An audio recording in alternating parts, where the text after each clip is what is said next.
Good evening, everybody. I will call the regular meeting of the City of Ashland Planning Commission to order for December 12th, 2023. The Planning Commission is conducting in-person regular meetings. However, the ability to participate electronically is continuing. These meetings are via Zoom pursuant to state law. The public can find information on how to participate in Planning Commission meetings in our public notices. Directions on how to find the full meeting materials, applications, and staff reports are on the city's website and also included in our public notices. I do note that we have 7 members, so we have a quorum. I will note one change in the agenda. Item 7, the type 3 public hearing, it will be continued. And Brandon? So it will be continued to a date certain, January 23rd. Your regular study session will be advertised as a special meeting. And so it is a continuance of the draft ordinance for parks, trails, and open space map update to occur on January 23rd at 7 o'clock in this building at 1175 East Main Street. Okay, now that all the niceties have been taken care of, Brandon, do you have any other announcements? A reminder, and you received an invitation for the December 18th, the City Council study session, 5:30 in this room. As the council is having a committee and commission recognition event, so you're invited to attend. And that is the only announcement I have to share. We have received? I believe. Was it in writing, or is it because you're telling us now? I think we got an email. Yeah. Well, if you haven't received an email, I'm telling you at this point that December 18th at 5:30, but we'll go ahead and make sure that the administrative email gets sent to all the commissioners as well, so you can mark your calendars. I'll second the invitation. It's there. And let's move on to the consent agenda, approval of minutes for November 14th, 2023, regular session, and November 28th, special meeting. Do any commissioners have comments or wish to take one of the minutes off the consent agenda? If not, I will entertain a motion. I'll make a motion to approve the consent agenda for the minutes for the November 14th and November 28th meetings. Thank you. Is there a second? I'll second. Thank you. All those in favor? Aye. Aye. Moving on to public forum. If you wish to speak to an item that's not on the agenda, please fill out a pink form in the back. But seeing no one, I don't think we're going to do this tonight. So moving on to unfinished business. This is the approval of the Beach Creek subdivision Phase 3 findings, and I'm going to recuse myself as I did before, and I will turn the microphone over to Doug. Right.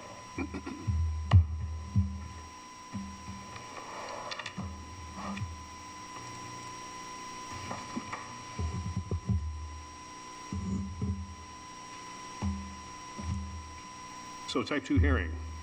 Decisions made by the Planning Commission after a public hearing. This decision may be appealed to City Council. This is the planning action for PA T2 2023 00044 at 822 Oak Street. No. The findings. We're backing up. So this is the approval of the Beach Creek subdivision at the top of the page. Pardon me. So this is going to be for Phase 3 PAT2 2023 00043 and 192 North Mountain Avenue.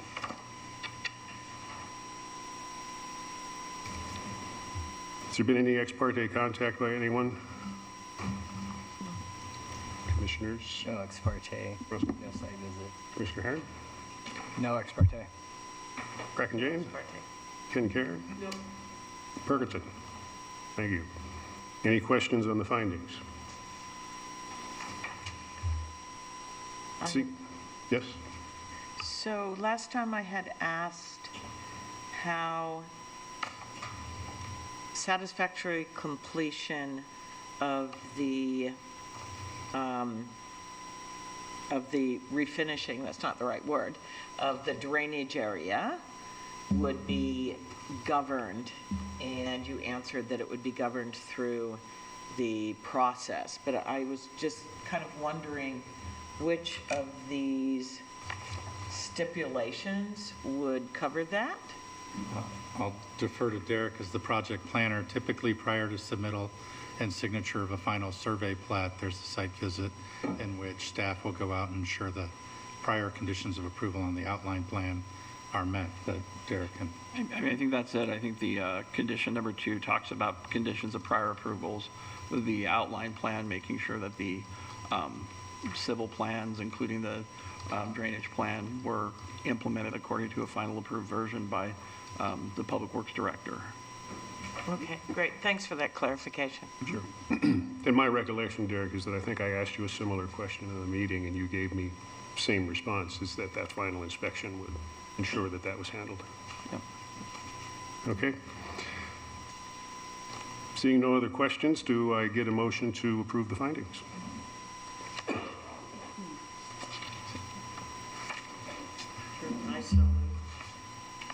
I have a motion. Do I have a second? I'll second. Discussion on the motion?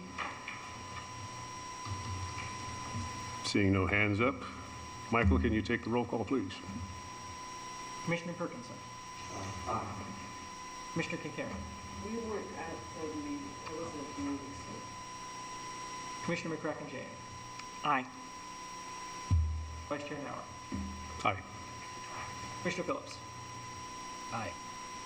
Commissioner Herron. Aye.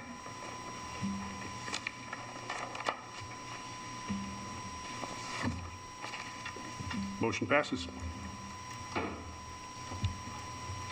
If we can bring, and here she comes back, Sheriff Werner. We will continue on with the part that I tried to leapfrog to a moment ago.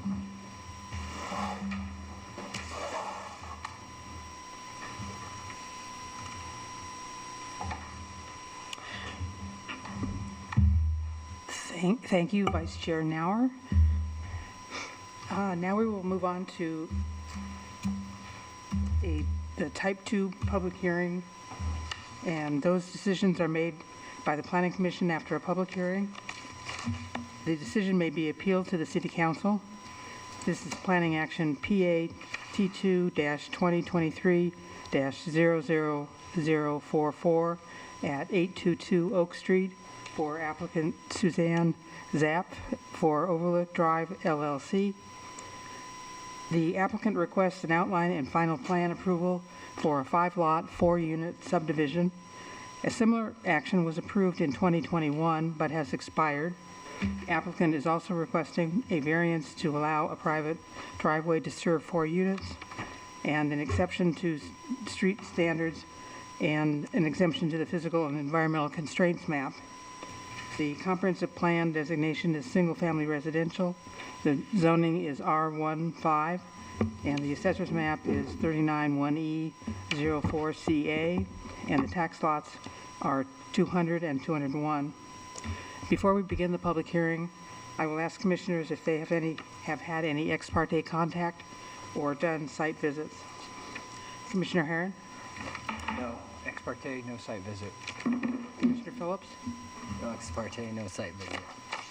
Commissioner Nauer?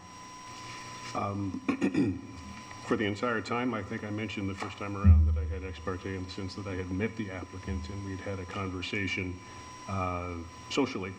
And when this topic came up, I said that we could not discuss it and excused myself at that point. Perfect. Site visit?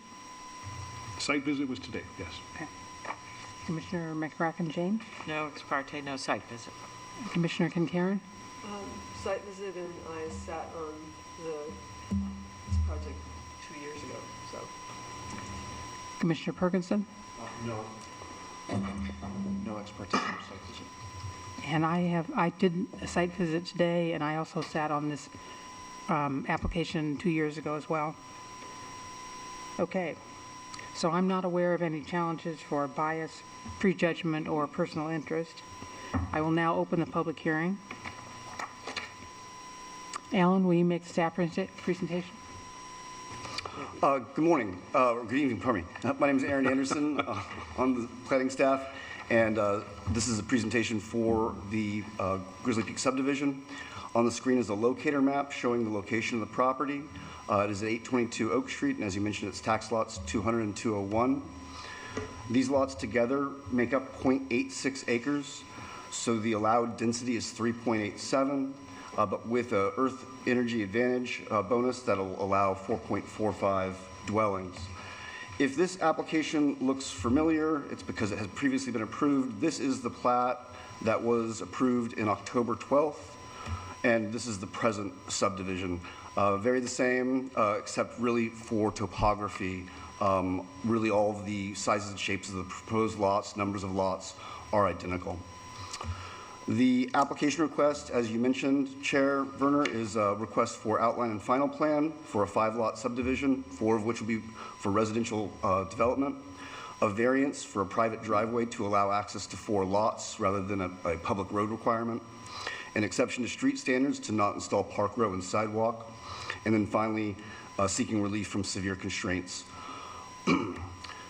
During the application review process, the staff advisor was able to make a determination that both the variance and the exception to street standards had been vested based on site work that had been approved.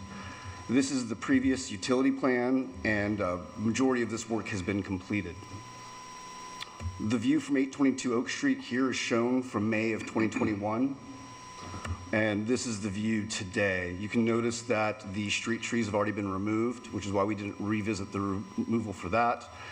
And the storm drain retention facility, water meters, and sewer laterals have all been installed.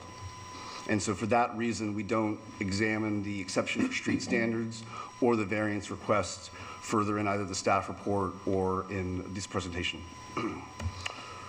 The previous condition of approval of note from the October 21 approval is number 10B. It's here and also printed in the staff report. It memorialized the prohibition of development on 35% land and also required that a geotechnical investigation was required before any development on slopes greater than 25%. Following that approval in November of 2021, site visits were conducted with the geotechnical engineer that confirmed that there was fill on the property. Other site work was done throughout 2022, and in January, staff met with the property owner and recommended that a modification be applied for based on the grading and building envelope location. In April of 23, the land use approval expired, and then in June of 2023, the final geotech report was completed stating that the native soils were suitable for construction. This is a photo from June of 2022. You can see that the street trees have already been removed, but really site work hasn't begun yet. And this is from near map from June of 2023, and you can see that there's been quite a bit of work there on the eastern side of the property. You can also see the storm drain retention that has been installed there. This is the preliminary plat that was submitted with the application. They include transects across each of the lots. On the lot 4, the furthest to the north, they show an average slope of 32.3 across that lot. Because of the previous approval, I don't spend a whole lot of time drilling down into a lot of the base standards, but rather have focused the proposal on 2 major items, and that deals with solar performance standards and the P&E request to allow encroachment into severely constrained slopes. When a property subdivides, the applicant is given 2 different options for solar standards. They can either assign a solar factor that requires that a 21-foot structure can be built with a setback that does not exceed 50% of the north-south dimension.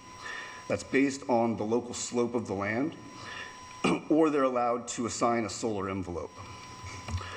Now, solar setbacks require a specific way to measure slope, as is shown here on the slide. Basically, a measurement is cast north from both the west side and the east side of the property, 150 feet to the north. And then you calculate what the difference is in elevation, and then calculate that over the 150 feet. Those 2 measurements are averaged to provide you a slope number that's used for solar setback calculations. With this property, because of the varying terrain, on the western side, if you measure a dimension to the north 150 feet, the difference is very, very little. And if you do the same on the east, you can get as much as a 20-foot or more difference. So by using the solar assignment standard, it would have required them to have lots that were almost 80 feet north to south. So instead here, they proposed a solar performance standard for lots 1 through 3, predicated on the idea that they're all built at the same finished floor elevation for the first floor, and that on the day of the year when the sun is lowest in the sky, they will not be shading the windows to the adjacent residence. And they've included findings addressing the exception standards for solar setback exceptions. Lot 4 will be required to meet Solar A at the time of the building permit. Based on staff calculations, a 21-foot structure for a shade-producing height would need to have almost a 40-foot setback for that lot. And so the house that is shown both here will need to be significantly redesigned to meet Solar A. With regard to the P&E request, the applicant includes a slope analysis that shows 2 shaded areas on the property that continue to be slopes greater than 35%. And what they're asking for is relief to allow encroachment into those steep slopes on the 4th lot for the building envelope. The code requires, the code does allow for exceptions in certain standards, but it's typically for existing lots that don't have adequate building areas that's outside of 35%. And the section that deals with newly created lots has a directive that building envelopes shall contain a slope of less than 35%. So for that reason, staff recommends approval of the outline and the final plan approval of the subdivision, but recommends denial of the relief from the P&E, and that building envelope should be modified to not show encroachment in the slopes greater than 35%. And then the rest of the slides, I have all of the relevant approval criteria if we needed to discuss any of those in detail, and I'm more than happy to take any questions or go into any of those with more detail. Carrie? So, because of the way that chunk is over 35%, kind of bisecting the functionality of the lot, well, I guess not. They just have to squish that house up a bunch. And then does, during construction, they have to stay out of the slopes that are over 35%? There's not you're not required to stay out of them as far as excavation to get your work done. You're just not allowed to build within them. That's a difficult question. I mean, the building envelope would ideally, should contain all land disturbances being proposed. So if you're asking if... That's what I'm asking. Right. Is basically you could put the line of your building up against the edge of that 35% slope, and you're still going to end up disturbing it. Well, they're going to need to show that the building envelope, including excavation required for the foundation, will not encroach into that area as they've identified. Okay. So for instance, if the proposal shows a 2-foot spread footing beyond the exterior wall, then that will need to be entirely within the building envelope. I get it. I'm just, something I haven't been that clear on, because it ends up happening a lot that even if you stay out of those slopes, you end up massaging them anyway. One does during construction, that's all. And it's a bigger question, I guess, not for this application. Anybody else have any other questions? I have a follow-on to Commissioner Kincaid's. Okay. I was confused by the notes that were included from the Galley Group versus this indication here. If this shaded area is provided by the applicant, then that speaks. But the Galley Group said in their summary and included in staff findings Now, the removal of the undocumented fill has restored the site to its native condition with slopes between 25 and 30%, fully mitigating the slope.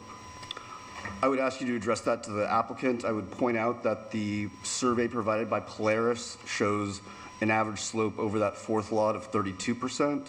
And for the reason that the gallery report doesn't reflect that, I would have you respectfully ask the applicant that That's question. fine. Okay. You made it into your findings, which is why I'm confused. Quoting the gallery report. So Gally's saying that if all of the fill was removed, then that's what the slope would be. Well, actually, they spoke of it in the past tense. So the work that was done, to whatever degree that was, and I don't know how far that went, I think there's still some more work to be done. Yeah. This says the removal of the undocumented fill has restored the site to its native condition. So in their opinion, There's not an issue. it's not an issue. That's on page 189. Yeah, they're quite direct about saying that. So if that's the case, how would the applicant go about undoing this, showing that this is an issue? And then it wouldn't be a release from the P&E and the grade. If the applicant were able to provide a slope analysis that is updated, that showed there weren't slopes greater than 35%, Then it's not an issue. we're right, but what's currently before us on the exhibits provided by the applicant state that there are areas greater than 35%. Okay. I get it. So could it be a condition of approval that they provide an updated slope analysis, and that be that? In my opinion, if they were to be able to provide a revised slope analysis that shows that there's not any areas of greater than 35%, then they would be able to, Golden. yeah, the only thing that would restrain them would be solar setbacks and setbacks for the zone. Yeah, I would note that the applicant materials identify that the Golly Group report was presented on June 28th, whereas the survey is dated August 23rd, I believe, August 31st of 2023. So it's our assessment that the Right. Survey's correct. the survey followed the drafting of the report. Makes sense.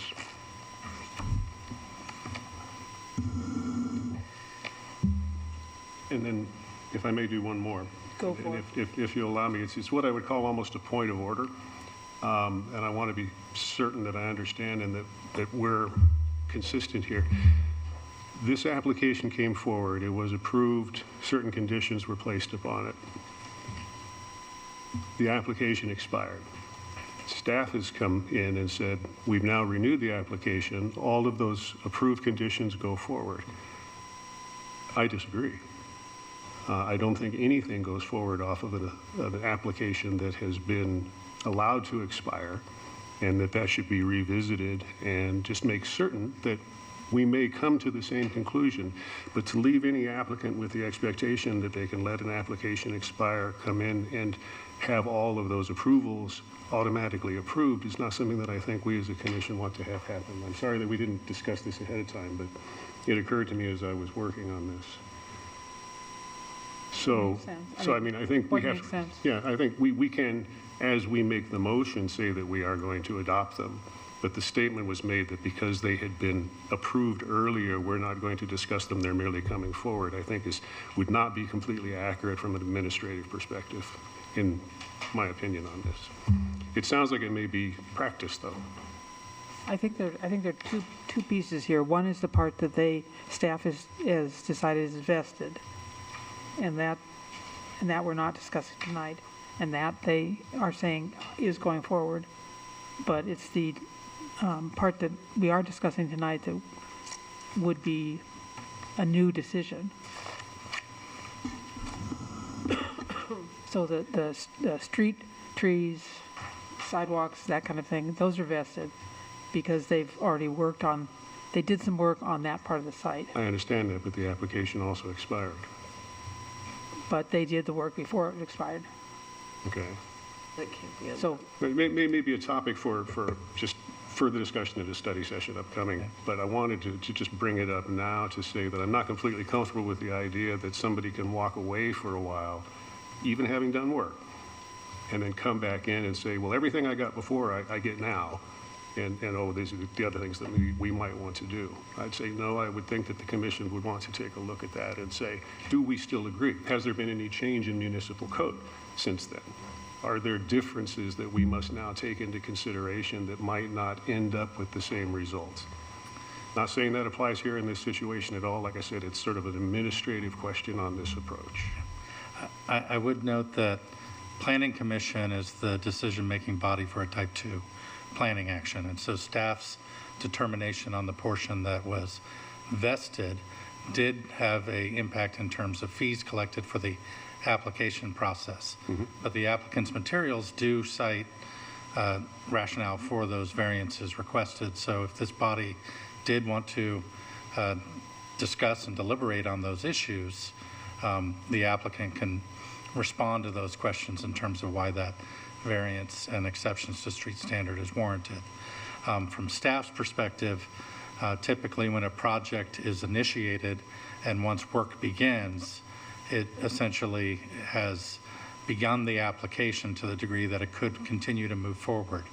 In this case, because the site topography changed in the back and building envelopes changed, we had suggested to the applicant in January of 2023, prior to the expiration of the application, that they should submit a modification of the application related to those changes. They did not make modifications or changes to the exception to street standards or the driveway. So that is an interpretation on staff, but this body has all the power to determine otherwise if you so chose.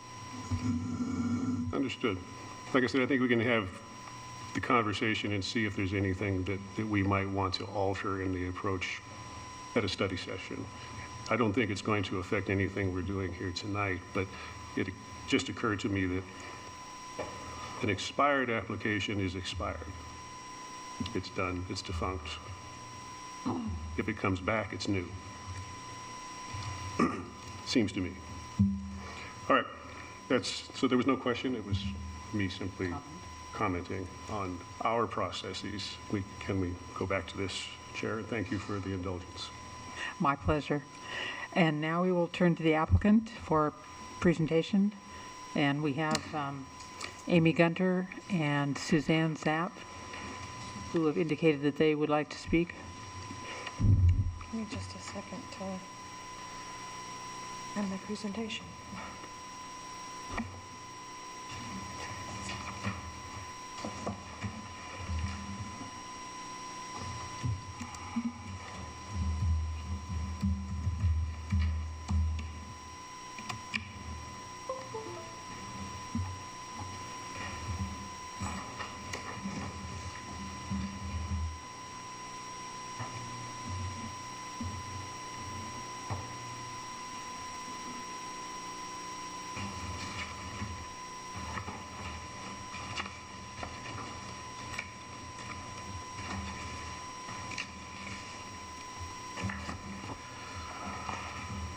Good evening, Commissioners. Amy Gunter, Road Planning and Development Services. This is Suzanne Zaff, owner of the property and representative of Overlook Drive LLC.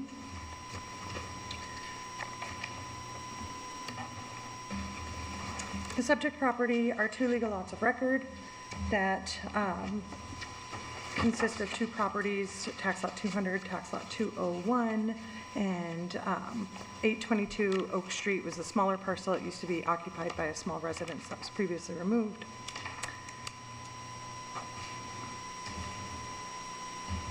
The slideshow I'm looking at on this screen is different than the one that's on that screen, so give me just a second to figure out what's going on.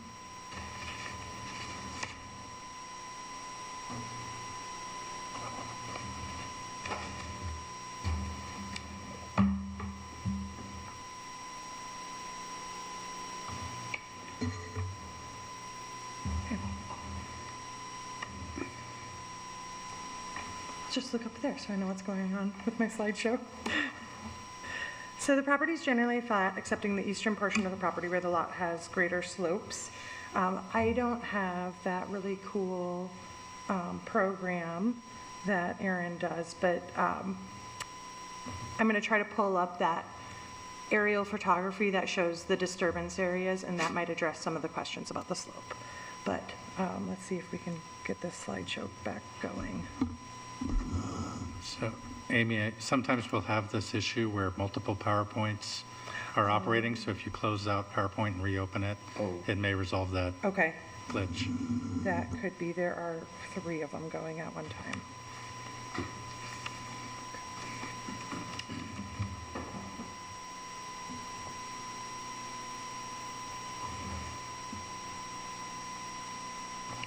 There we go. Okay.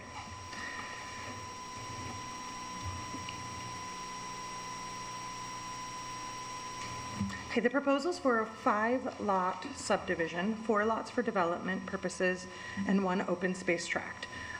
The findings provided in the packet include a request for outline and final plan approval for the 5-lot performance standard subdivision, a variance to utilize the private driveway, a exception to street standards to not install a 7-foot landscape park row and 6-foot sidewalk along Oak Street and remain consistent with the previously approved public street through the local improvement district, and relief from the severe constraint standards for development from the official maps of the city.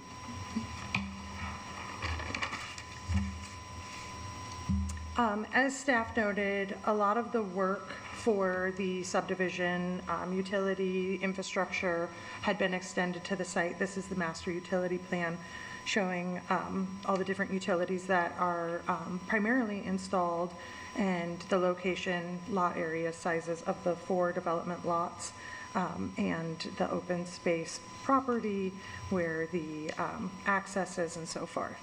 So the proposal is to construct the private drive that extends from Oak Street to the east, where it will terminate into a fire truck hammerhead turnaround.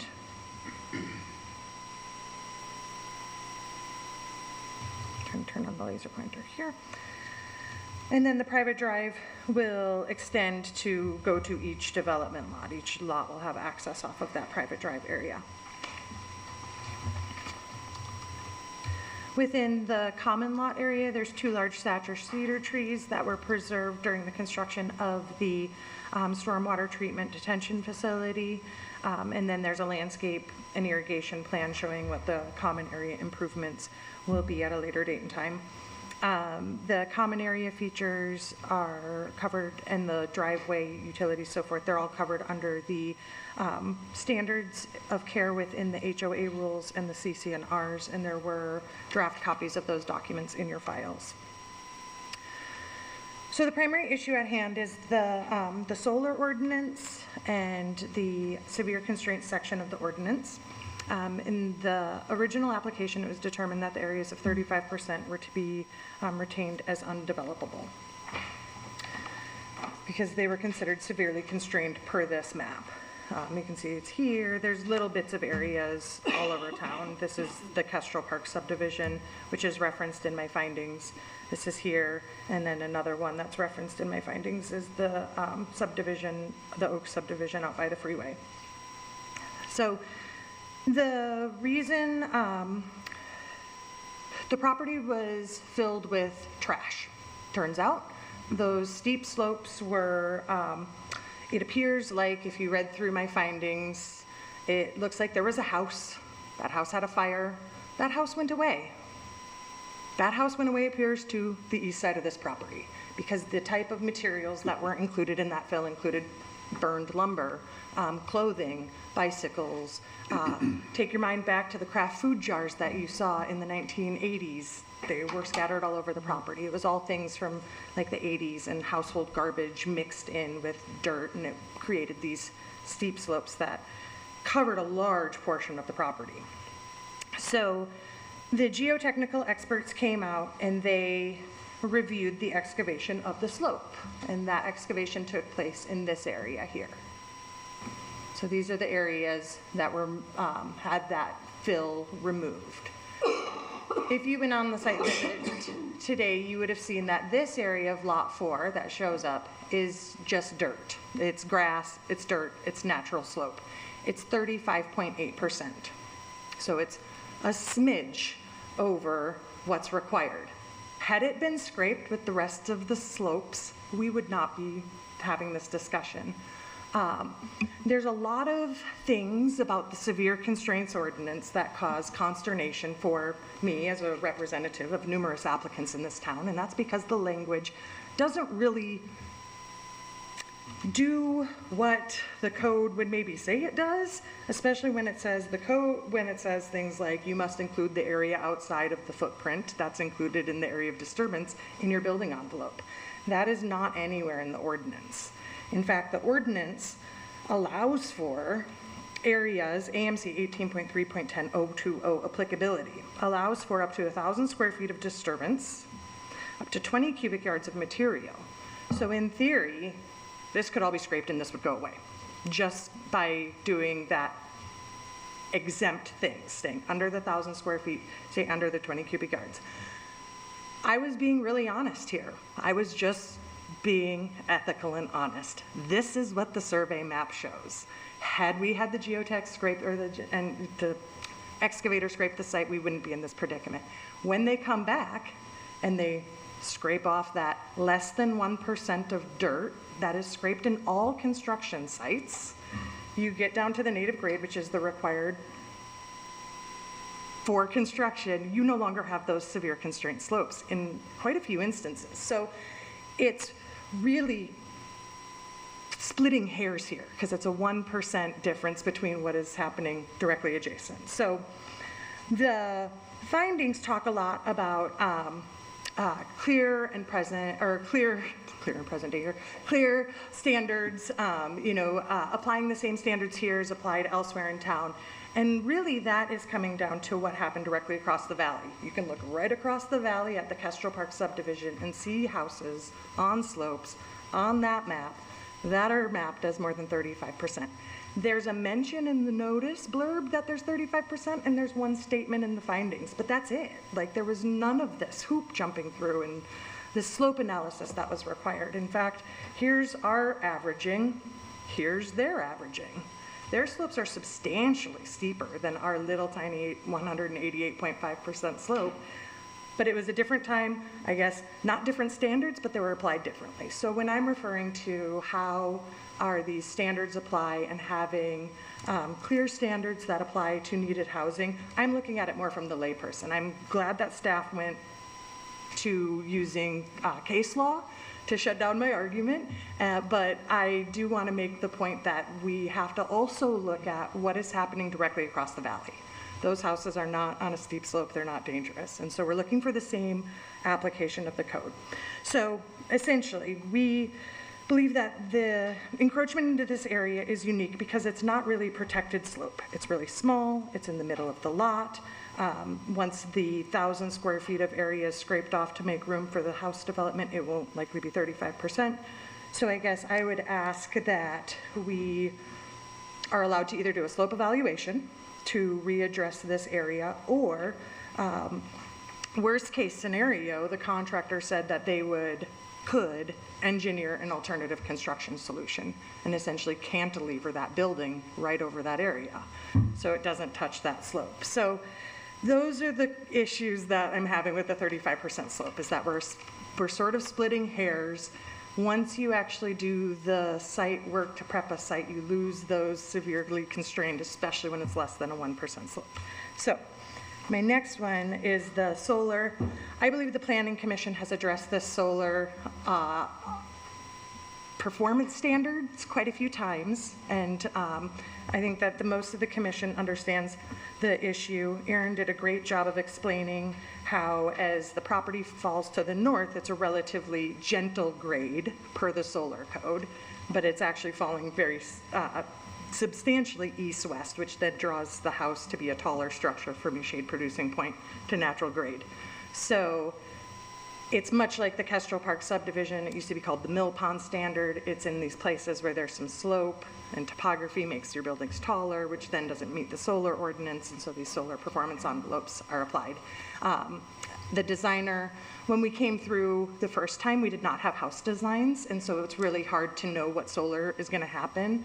Now we have house designs, and so we know what the solar impacts are. So as part of this modification, we are seeking the solar envelope as applied. So to Mr. Nauer's concerns about the application, I looked at this as this is a new application. There's two components of it that are different, but generally it's the same application.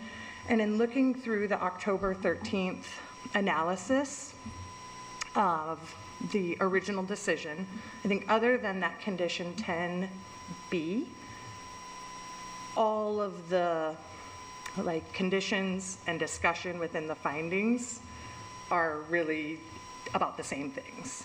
So I don't know if it's possible to just even carry over those things, accepting that one condition 10B. But that's how we did look at this, is that other one's gone, this is all new findings addressing the, pretty much the exact same thing, but a new application. So let's see, I have one more. These are just the elevations of the houses as they go down the slope. The house on lot 4 has been pretty well designed, and we believe that it can be shown to meet the solar ordinance. We've gone through great lengths to try to engineer or design a house that will work for that. So in conclusion,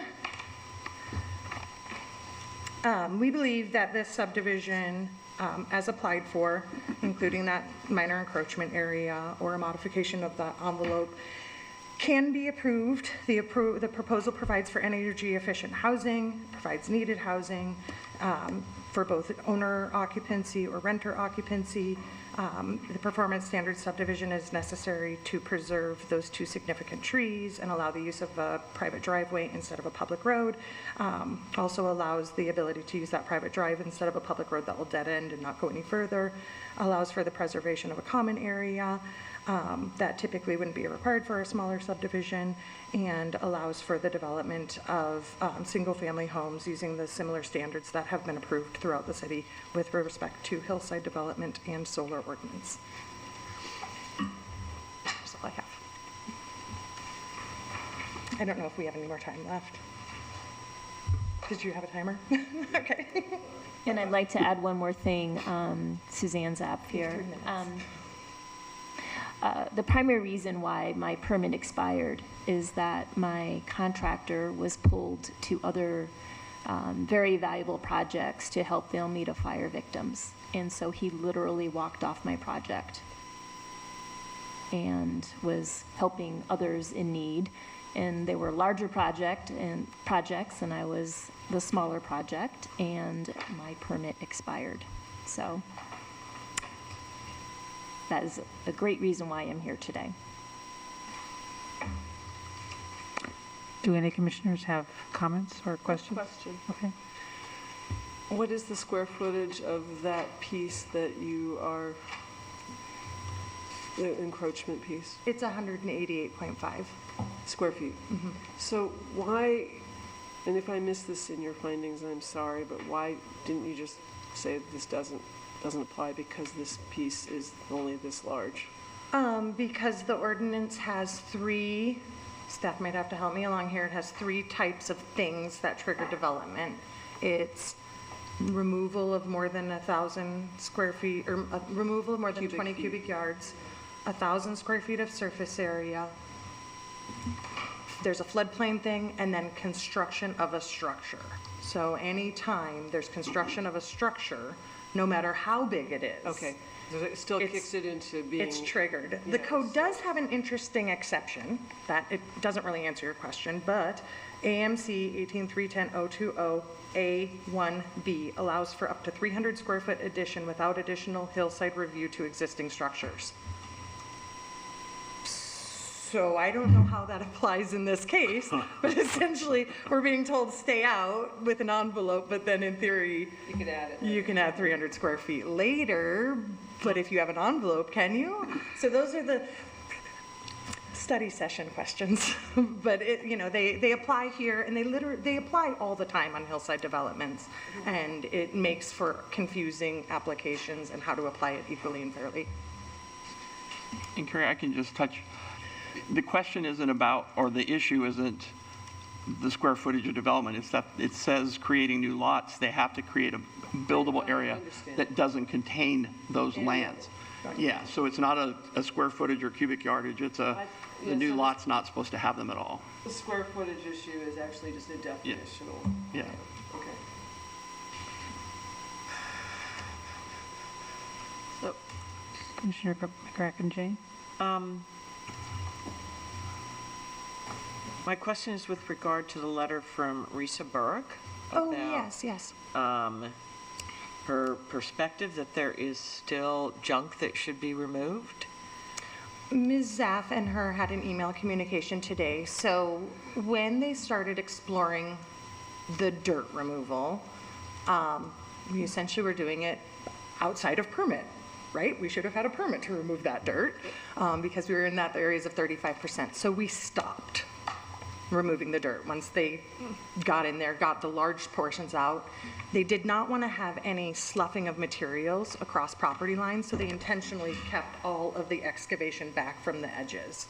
When each lot develops, they'll have to go through and do additional excavation to make sure that there's no unconsolidated fill, that there's no trash material, and that sort of thing getting into the foundations of those homes. And so Ms. Zaff messaged Ms. Buck today that information, that they're not done. They just figured we kind of showed enough to deal with the issue, and then individual construction will deal with it further. Do you know which of the lots she's talking about? So Ms. Buck's property, I closed staff's presentation and I wanted to open that one. So her property actually runs around this lot. So she's not only to the south, but she is also to the east. So her property is an L around the property. So she's downhill. And so we believe that that's where she was speaking from, is that she's on her piece of property that's looking up the slope. And so she's looking at the bottom of that dirt coming down the hill towards her L piece. So let's see if I can find a map. And I'd also like to clarify that the areas that she was questioning Yeah. are not in the building envelopes. Yeah. Okay. They're outside of the building envelopes. Okay. So, And in any case, on the opposite side from Lot 4. right, exactly. Yeah, the hillside ordinance is technically only applying to that little piece on Lot 4, not the entire property. I did pull up the property so you can see this is her this is her home, and then this is her lot. It comes all the way around like this. And so this is where that hillside area is.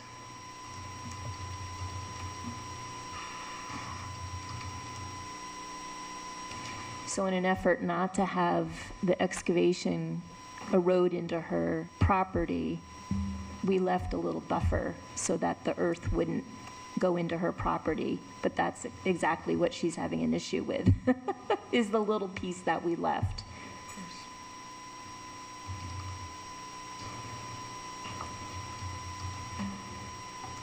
Any other comments or questions? Yes, I have one. Okay. So, per the discussion that we're having about what might happen on that hillside, is there a different proposal that the applicant is prepared to make about building on that 35-degree section? Or are you looking at options as to what you might do there? Ideally, we'd be granted permission to encroach into that area because we could show that it's less than 35%. Because what you can see here is this graphic. So this is the area that was dug up, all this stuff. This is the area that's just native dirt. So they didn't touch it. So that 1% of slope extra is right there. So if they scraped off that dirt, we'd be under 35%. Or, as I said earlier, and maybe it wasn't clear, that the contractor has indicated that there are construction alternatives. They are not inexpensive by any means, but it would cantilever that floor over that space. So instead of it having a basement all the way down to the ground, it would literally float on cantilevered beams out over the space. So, Why don't you just move the building to the west? There's a big gap between the garage and the new, It can new move house. some, but the house's front door faces east because that's where the fronts are. Per the ordinance, you have to keep perimeter setbacks, so we were held to keeping a 15-foot front yard setback along the east property line, so that pushes everything further down the hill. The performance standards section of the ordinance doesn't, you apply new setbacks, but you're stuck with whatever was determined at a previous date and time. Okay, I look at that as the west property line, where your arrow is. I'm sorry, so this is the front, this has a 15-foot front yard setback, Right, then there's a garage, right. and then the front door of the house faces this way instead of the 6-foot side yard setback.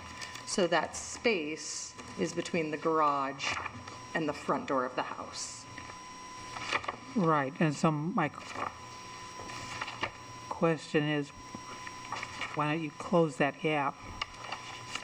So there's a design constraint because of the front of the house has to be facing Oak Street. And if you bring that house back 10 feet, you basically absorb all of that distance and you no longer have a front door facing Oak Street. So having to have the front door face Oak Street eliminates the possibility of moving the house back. I don't think I have the full packet printed. There are floor plans within the packet that show sort of the layout there.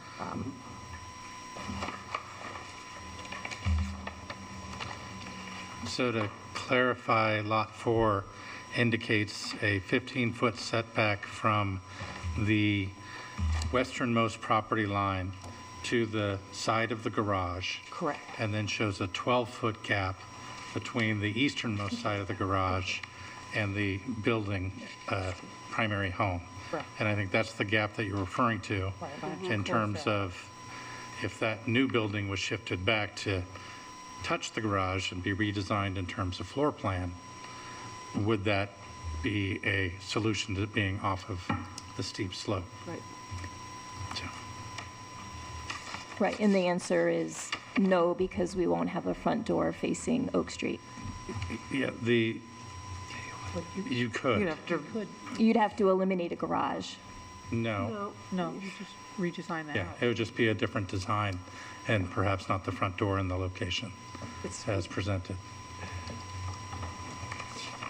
Many houses have garages in front, and not that I like them, and the front door is recessed to the back of the garage, so you could. But the other, I'm sorry. Yeah, so you said, when you were talking about the lot, that that area that's over 35% is growing grass and it's native. well, Well, so it's not that it's it's like the rest of the lot was excavated down to native. Is this area have garbage under it and it's just that it has grass on it and it hasn't been looked at yet, or is it native buildable?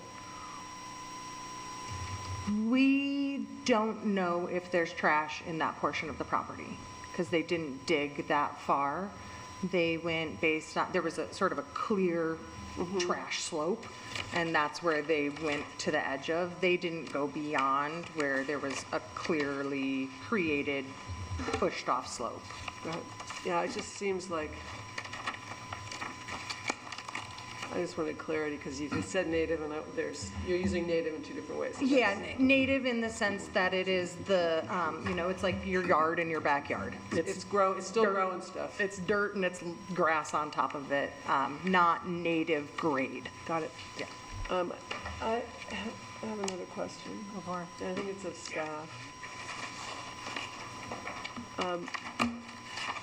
Is there actually a way is there a vehicle for us to say that it's okay to encroach into severe constraints? Is that question being directed to me? Yeah, well, Or whoever any of over the there, three of you. staff, yeah. Based on the code analysis that I made and as I outlined in the staff report, I don't believe the standard at 090A2 dealing with newly created lots does allow that. That's what it seems like. It's like there's not really a way for us to do it that is within the current code. Yeah, the allowance on hillside lots or that have a portion that's over 35%, when you're dividing those, you have to demonstrate that there is adequate building area It's not of less here. than 35%. So in the case of creating new lots, and this is an application for new lots, we would be looking that all new lots created demonstrate a building envelope that was not on severe constrained slopes. Okay, so that answers my question. There's not a code way for us to say, yeah, okay, go ahead and build over that land. Only if you believe that the exception that can be granted in A1 applies also to A2. And that, I think, is a bit of a stretch. Yeah. So, if there was garbage there and Gally's argument that the lot really is under 35%,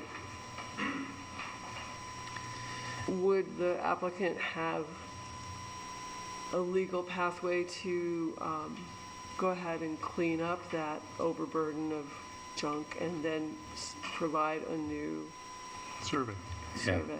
I believe if the Planning Commission gave direction that, in terms of a condition that should the applicant do further investigation to define the slope and determine that there is non-native soil or garbage that need be removed from that portion that resulted in its slope being less than 35%, therefore the severe constrained Would lift. requirements would not apply. Okay. So that is the vehicle. That's the way to get there.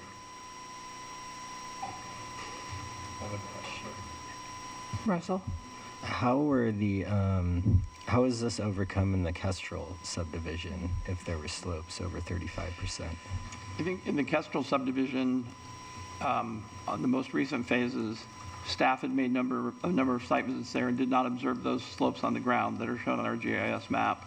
And in measuring the topography, the slopes were 23 to 26%, not the slopes that were identified on the map as over 35. Yeah. Thank you. So in effect, it's not a precedent.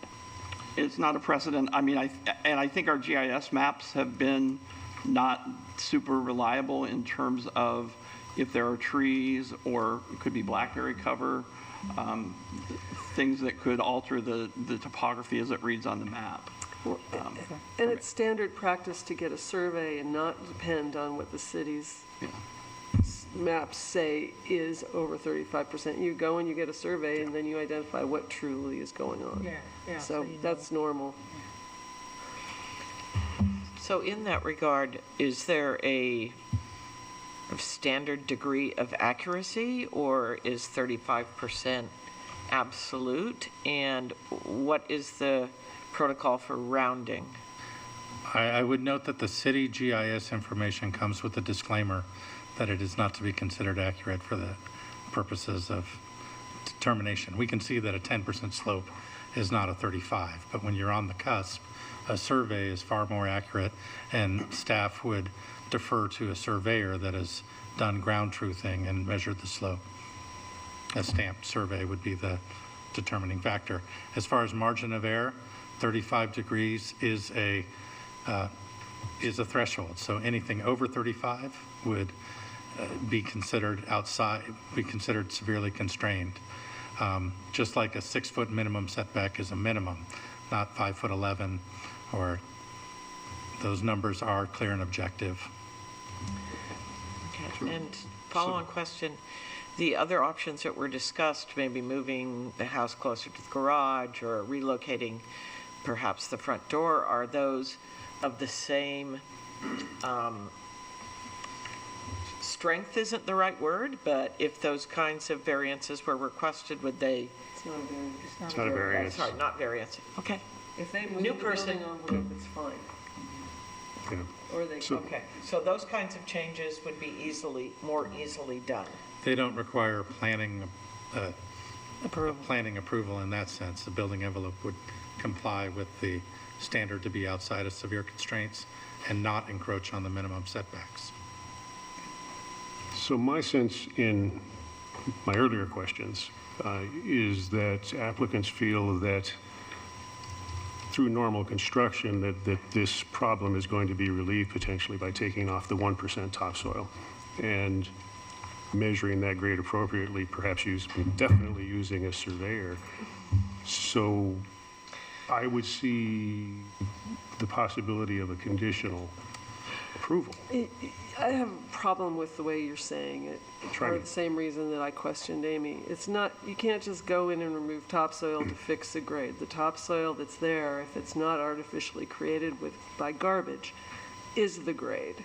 So you don't want that precedent. Well, if I go in there and take the topsoil off, I can make it be whatever I want.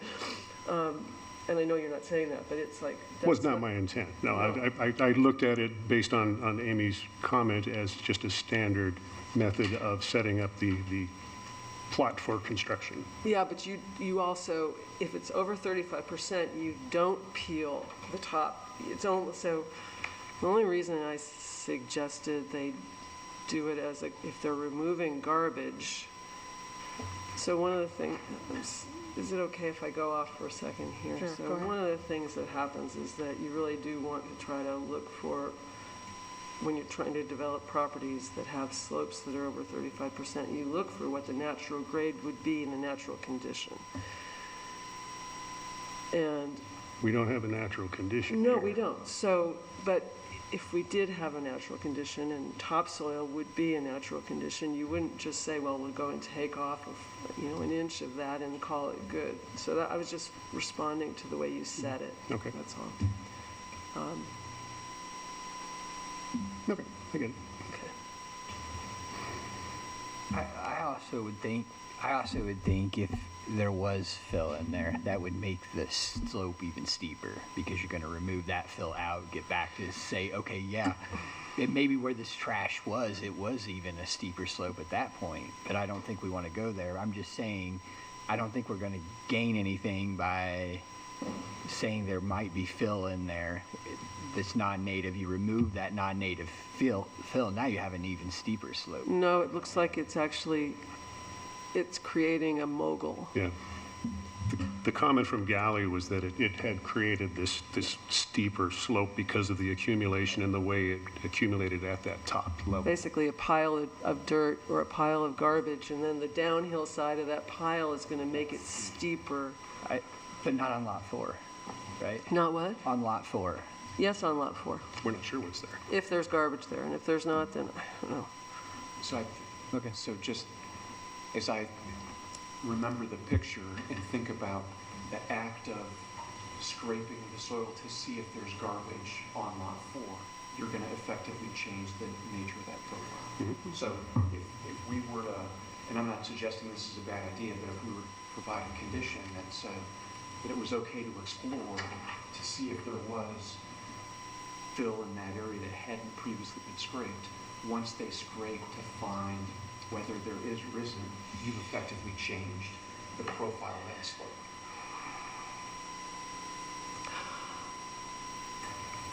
Again, Yeah, I see where you're going. I'm not saying that's bad, it just affects a lot of. So, it used to be that we could do as a proposal, show average slope and potentially pre-existing slope and get around P&E issues sometimes.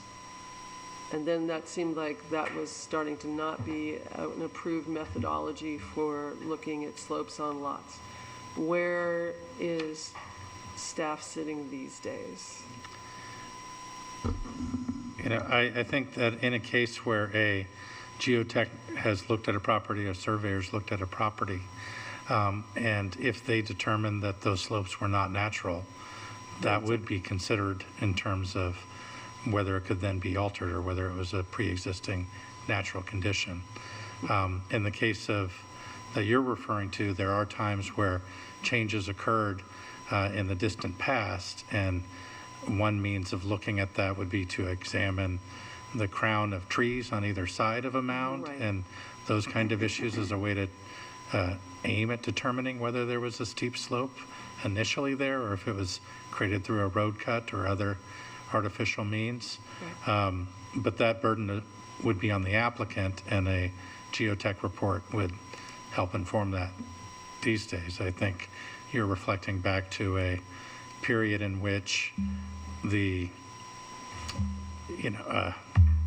essentially the review of applications may not have been as reliant on professional expertise. Oh, no, we used to do it with a surveyor. Okay. Yeah, no. Yeah, surveyors yeah. is the A level. Yeah, okay. So I'm going to ask a clarifying question. So in the drawing set that we have in our packet, the Polaris survey dated August 31st of 23 shows 32% as the steepest grade. So as you go, so 32% down to 28%. So that's less than The average. That's showing an average slope from the top of that line to the bottom of the line. And I think the other map shows areas at the top that are over 35, which then presumes areas at the bottom are less than 32. 35. right. Yeah. So okay, so I can see where there's a section in the middle that's got a steeper than average gradient. Okay. So can we move this along? like, go back to what Greg was saying about a condition and maybe say, okay, Yep.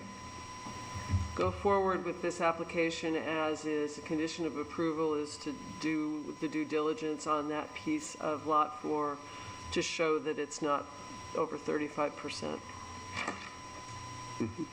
And then all systems are good. And then I would suggest that in the alternative, if it's demonstrated it is over 35 as Then natural, they move the building envelope. Yeah. Then the applicant has to find another way to build on that site. and cantilevering over a steep slope would be putting a building envelope in that severe constraint area. It doesn't resolve the issue. And just to be clear, it also is going to still be a solar issue because you're measuring solar from the shade producing point to the natural grade. So on a steep slope, the natural grade is going to be lower. You're going to have more of a solar issue for that piece. But they won't, because that, it straddles what the solar they've already done already straddles that piece and doesn't affect their solar. So if they're less steep by, I mean, the solar's from every point of the roof to the natural grade below. I got you. So if the slope varies, the setback on points of the roof may be different. And I mean, that can trigger crickets or things like that in the roof design. Got it. We don't want to trigger crickets. I have a question to staff. Go for it. Brandon? Just clarification for me, please, that a cantilever, the shadow of that cantilever is considered the building envelope. Where is that captured in our code? You know, I think the building envelope is areas on a steep slope are areas that are disturbed by building. And putting a building above a area is no longer receiving natural infiltration of rain, or it's no longer a natural area. It's underneath the footprint of a house. I don't have the definition in front of me to answer your question. Okay, well, I realize we didn't come in here with thinking we were going to talk about this in this way. The reason people do cantilevers is because they cannot usually typically build in a situation. True. And then that would be considered the building footprint of the building, but in our code, it says keep the building envelope out of that severe constraint land. Okay. And it's measured horizontally, not necessarily just vertically.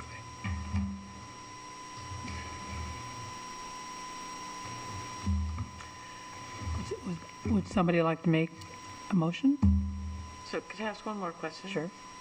Did you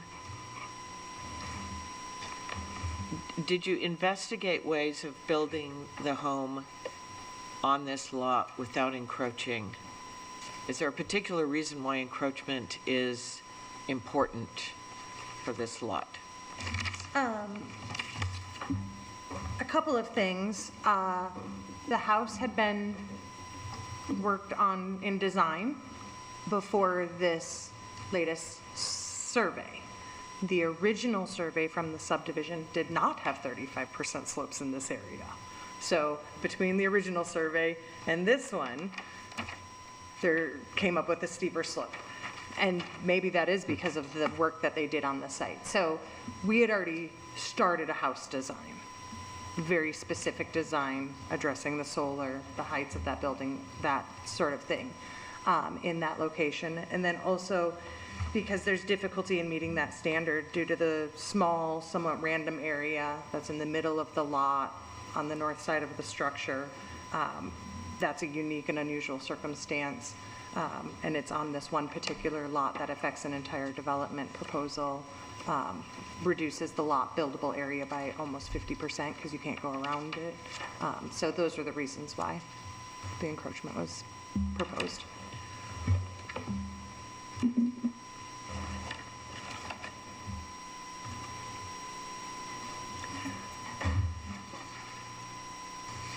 I'll move to approve with conditions, which are,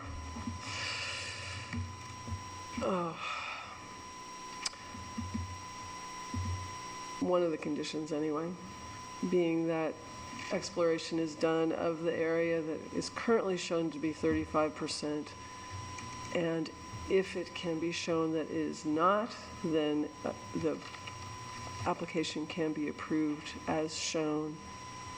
Otherwise, the building envelope for Lot 4 needs to be adjusted to meet code standards.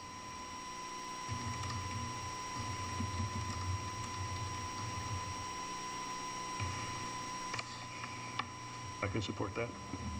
Is that a second? I'll make a second. Well, wait a minute, there's got to be more to the motion than Oh. just what Carrie's saying.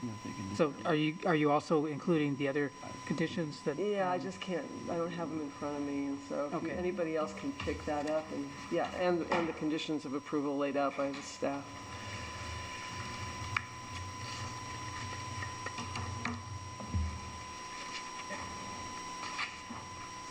Okay, so the conditions of approval as laid out by staff say no building, or this building that's shown here on Lot 4 will need to be redesigned. So this overrides that condition if they can't, so. Okay, I move to approve with all the stated conditions by staff excluding, what number is that? Five. Condition 5, in that if they can show that that area is not 35%, as 35% or less, then the project can move forward as designed. Otherwise, Lot 4's building needs to meet condition number 5 as stated by staff. Yeah. Okay, let's think about that for just a Well, moment. edit me, please. Yeah. Okay, so condition 5 says, in A, says identification of all easements. We need to have A, 5A needs to continue in here. And then B is demonstrate compliance with the approved solar setback We already pretty much said that's okay. with lots 1, 2, and 3 are okay. Lot 4 shall have solar setback calculations demonstrating that all construction complies with solar setback A. Yeah. Okay. And then it goes through the calculations for solar A. And then final lot calculations.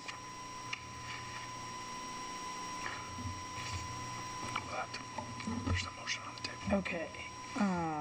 This doesn't really speak to the grade. No, it doesn't. So let's add a 6.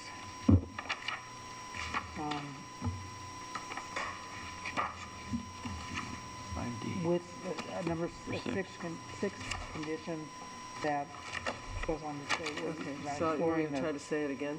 Yeah, 35 if the area is, Okay, so I move to approve with conditions as laid out by staff, including an additional condition number 6, which says that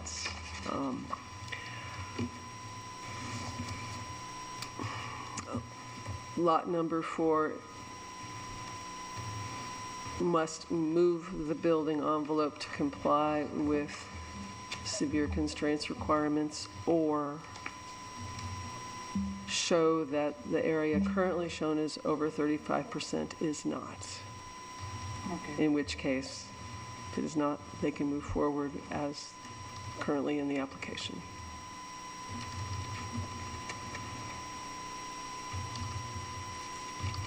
Lots of scribbling going on. Does that mean they're buying it? Page are you looking at? I'm looking at 11 of 11 in the, as the staff report. Staff report. Total number 81. 80, total page number 81. Yeah.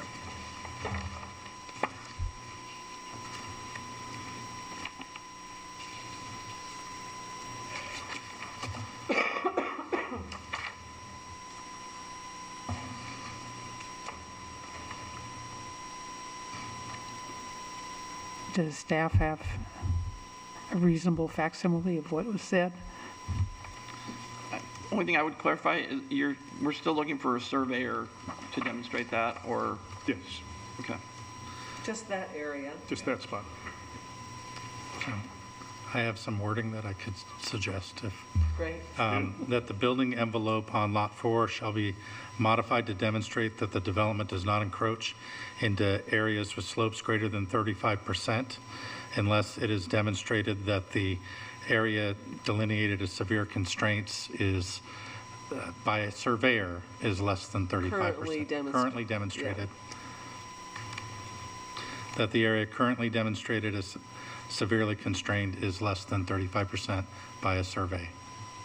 Via survey, yeah. You're saying demonstrated, you mean designated? To the area designated? No, demonstrate. Demonstrated? Identified. Shown that the area currently over 35% Yeah. is not. That is not, yeah, okay. Once the garbage is removed, if there's garbage. Whatever the status might be. Okay, so we have a motion on the floor to accept conditions 1 through 5, and add condition 6 as Brandon read. Is there a second to the motion? Second? I'll second. All those in, well, let's see, let's have Michael do a roll call. We have to Yes. discuss it all, or, Oh, yes, sorry. Yes, we should discuss. okay. Go ahead, do you have something to discuss? Did this address the solar setback exception? Yes, that's listed in 5B, the Okay. condition approval was discussed.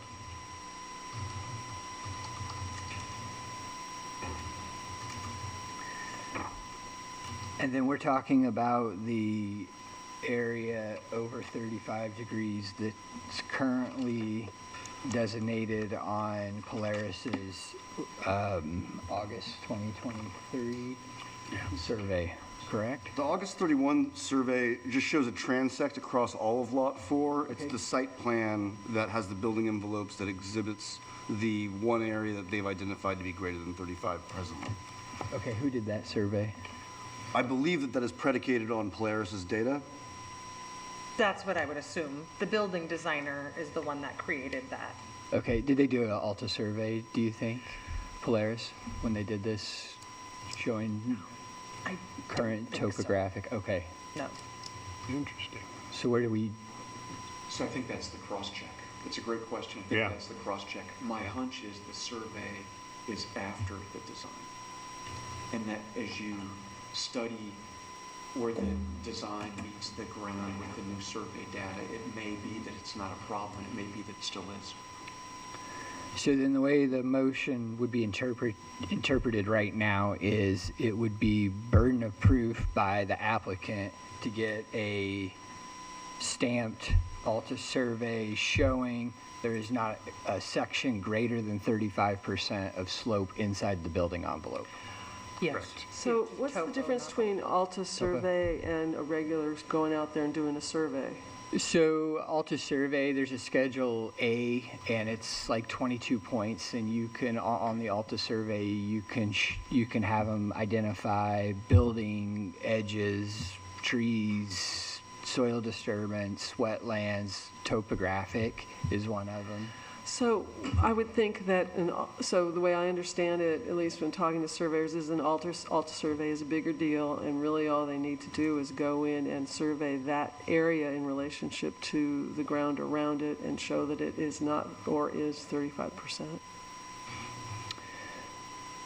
I just don't want a greater burden. Well, right, except they could just measure a certain, you know, what you're asking then is just a measure, find a certain measurement out there that would be a burden of less than 35 degrees in that area. It's not degrees, it's percentage. It might not be the entire slope that you're asking them to measure. No, I wouldn't think it was. So I'm trying to say they don't need to go in there and get the whole thing surveyed again. Right, just lot 4. Part of lot 4. That area where it showed the potential conflict that's shaded on the site plan. Right, but I don't know if we know where that shaded area data came from. So is it just that shaded area? Is it different?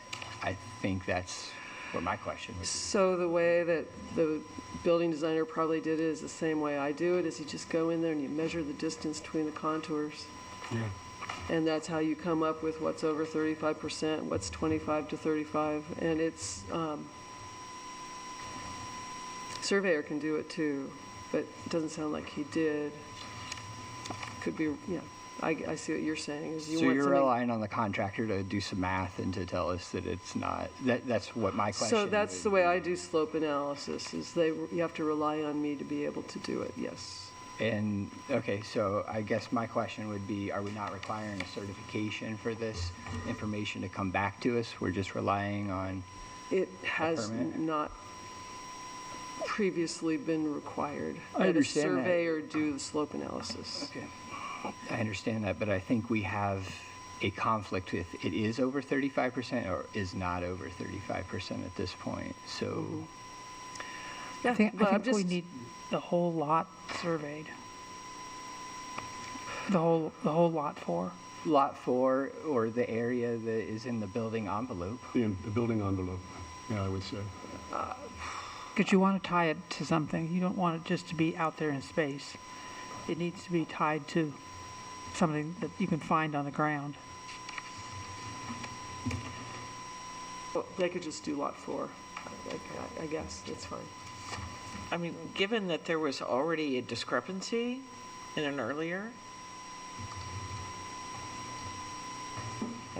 that's what I heard, that there was an earlier, Oh, it was different. it was different But on an earlier, It wasn't a discrepancy, it was that the land was excavated between the previous survey and the current one. but this land wasn't excavated. It was. It's an evolution of the process. So they scraped Some. the area, She's- the one area. She's right, though, they didn't scrape They the didn't area. scrape this area. 35%. So So the condition should state that they get a new survey, topographic survey of lot 4.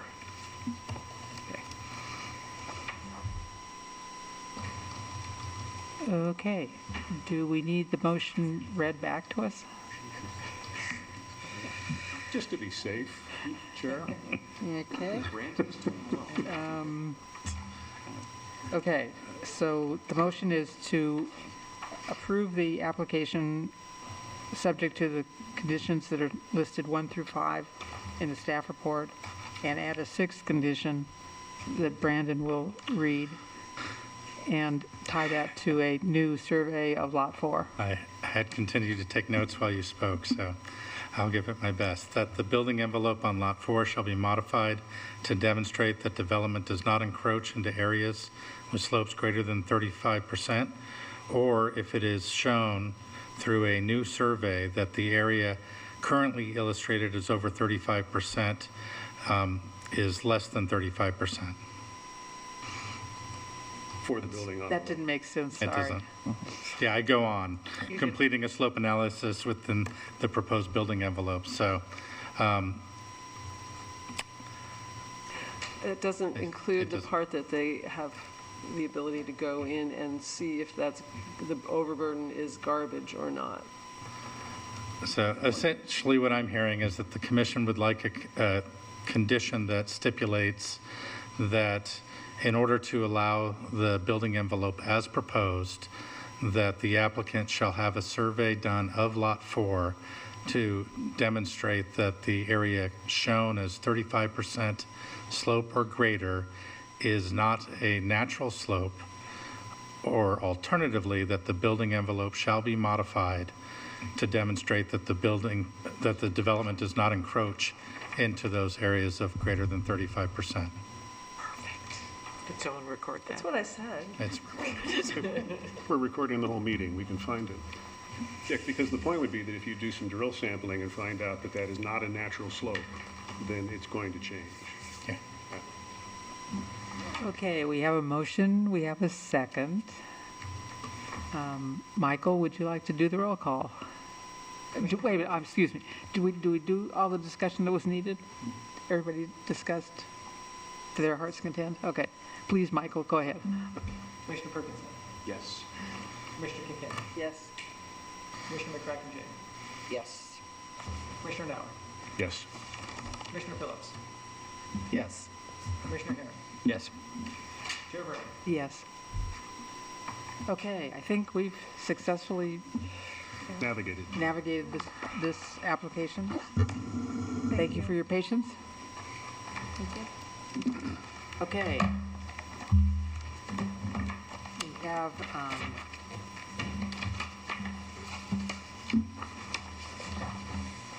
an open, you know what? I forgot to close the public hearing. Okay, so now I'll close the public hearing, and now I'll close the record. I closed it for Suzanne, I wrote. Thank you. You're welcome. Okay. Item 7, open discussion. Is there anything we need to talk about besides our, Oh, my point will be for later. okay. Yeah. Then I think it's time to adjourn. Anybody want to make a motion to adjourn? So this was moved? Yes, that was moved to January 23rd. 23rd. January 23rd. Yeah, the Parks Commission held a meeting on December 6th to make their final recommendation, and they did not conclude that action, and as such, they'll be having a meeting on January 23rd, or no, 10th, I believe. I'm not recalling the exact date of the Parks Commission meeting, but they will complete their evaluation of it, and their recommendation will be provided to this body as well. Got to have something to review, so, yeah. Right. So, all those in favor of adjourning? Aye. Aye. Aye. Have a wonderful holiday season, everybody. Yep, we'll be back in January, right? Yep.